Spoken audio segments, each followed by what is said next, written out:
oil has made us billions and fueled our economic stability.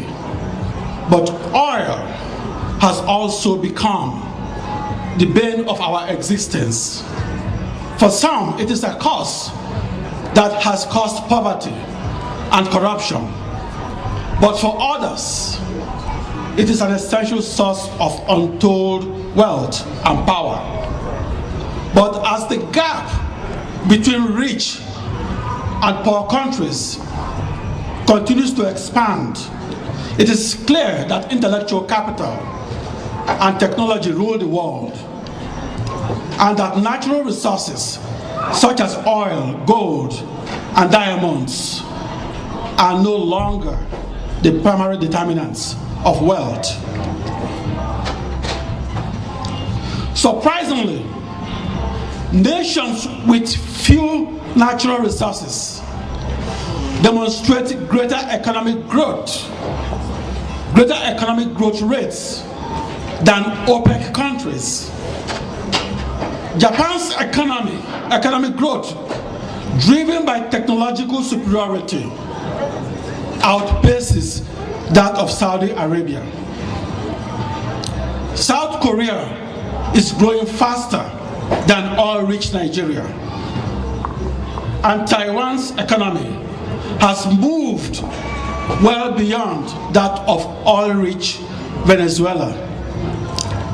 The United States and Norway are also rich in oil, yet their staggering economic growth comes from intellectual capital. In reality, it's not money, but intellectual capital that drives prosperity. More important, perhaps, is the reality that poverty is driven and sustained by a lack of intellectual capital. The intimate relationship intellectual capital and economic growth is as old as humanity itself, and is well illustrated by this parable from ancient Babylon, a place now called Iraq. A man asked his children, if you had a choice between the clay of wisdom or a bag of gold,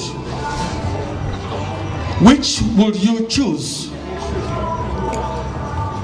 The bag of gold, the bag of gold, the naive children cried, not realizing that wisdom had the potential to earn them many more bags of gold in the future.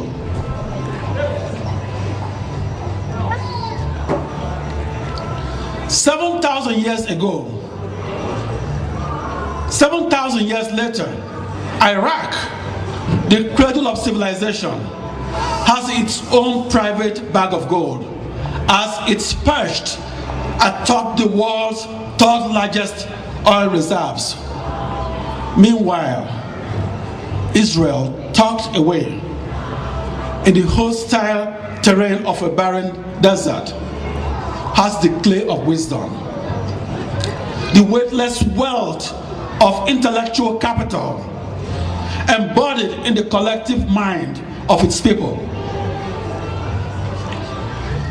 The striking economic gap that persists between rich and poor nations has increased sevenfold over the past century to what is now an all-time high. The accumulation of intellectual capital by rich nations has helped broaden this gap because it has enabled them to control technology and collect hidden taxes from less affluent nations.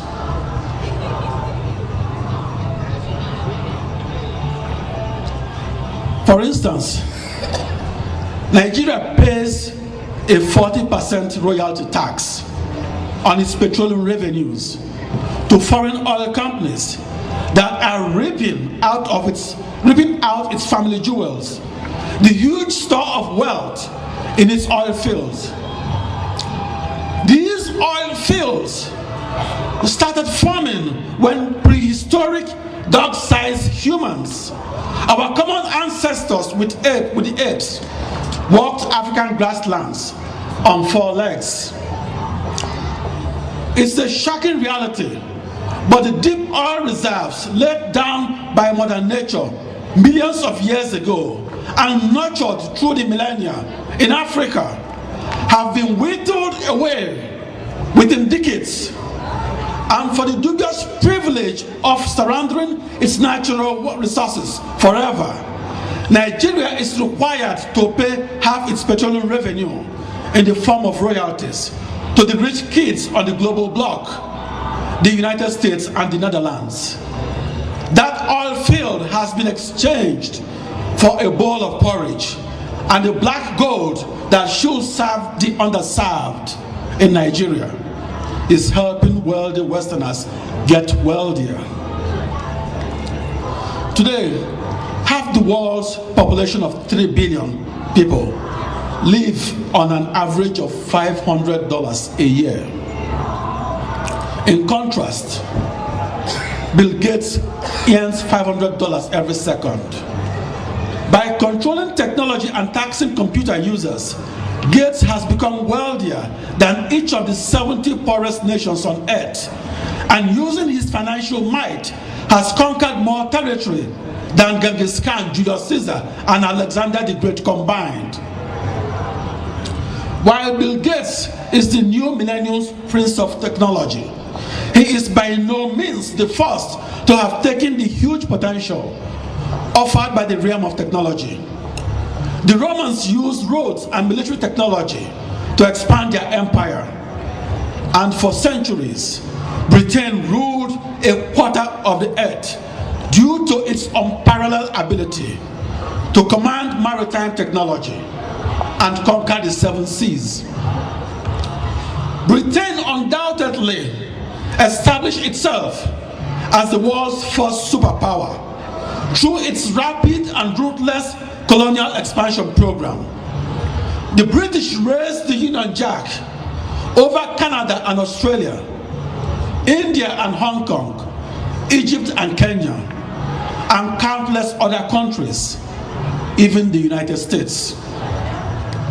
The Union Jack cast its shadow in every global time zone, giving rise to the saying, "The sun never sets on the British Empire," a fact that was cold comfort to the colonized nations. In the same way, the United States has embraced its technological supremacy, both offensively and defensively, to build its own global empire without a physical presence in any of its colonies.